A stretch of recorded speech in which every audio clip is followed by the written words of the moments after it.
बुद्ध भगवान एक गांव में उपदेश दे रहे थे। उन्होंने कहा कि हर किसी को धरती माता की तरह सहनशील तथा क्षमाशील होना चाहिए। क्रोध ऐसी आग है जिसमें क्रोध करने वाला दूसरों को जलाएगा तथा खुद भी जल जाएगा।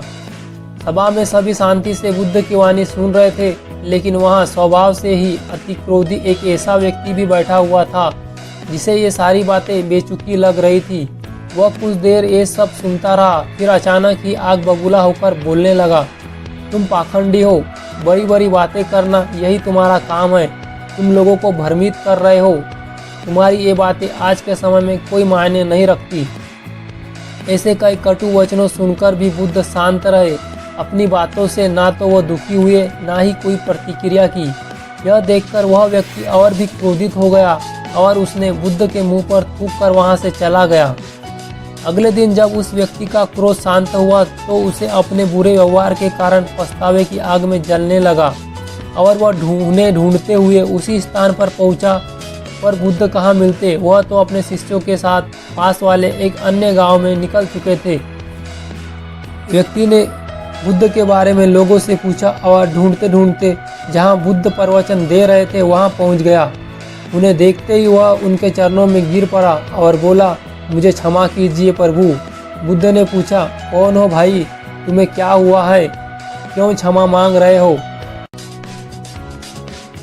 उसने कहा, क्या आप भूल गए, मैं वही हूँ जिसने कल आपके साथ बहुत बुरा व्यवहार किया था। मैं शर्मिंदा हूँ, मैं मेरे दुष्ट आचरण की क्षमा याचना करने आया हूँ। भगवान बुद्ध ने प्रेम पूर्वक कहा, बीता हुआ कल तो मैं वहीं छोड़कर आ गया और तुम अभी भी वहीं अटके हो। तुम्हें अपनी गलती का आभास हो गया, तुमने पश्चाताप कर लिया, तुम निर्मल हो चुके हो। अब तुम आज में प्रवेश करो। बुरी बातें तथा बुरी घटनाएं याद करते रहने से वर्तमान और भविष्य दोनों बिगड़ते जाते हैं। बीते हुए कल के कारण आज को मत बिगाड़ो। उस व्यक्ति का सारा बोझ उतर गया। उसने भगवान बुद्ध के चरणों में पड़कर क्रोध त्याग दिया तथा क्षमाशीलता का संकल्प लिया। बुद्ध ने उसके मस्तिष्क पर आशीष का हाथ रखा। उस दिन से उसमें परिवर्तन आ गया और उसके जीवन में सत्य, प्रेम और करुणा की धारा बहने लगी। दोस्तों, बहुत बार हम बीते हुए कल को या बीती हुई बातों को याद करते हैं और बीती हुई कुछ बातें, की गई हमसे कुछ गलतियां के बारे में बार बार सोच करके दुखी होते जाते हैं और खुद को कोसते हैं। हमें ऐसा कभी नहीं करना चाहिए। गलती का बोझ हो जाने पर हमें उसे कभी भी ना दोहराने का संकल्प लेना चाहिए और एक नई ऊर्जा के साथ वर्तमान को सुदृढ़ बनाना चाहिए।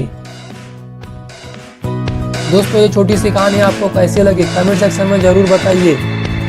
और यदि चैनल पहली बार आए हो दोस्तों तो चैनल को सब्सक्राइब कर लीजिए और बेल आइकन को ऑन कर लीजिए, जिससे आने वाली हमारी नेक्स्ट वीडियो की नोटिफिकेशन सबसे पहले आपको मिलती रहे। धन्यवाद।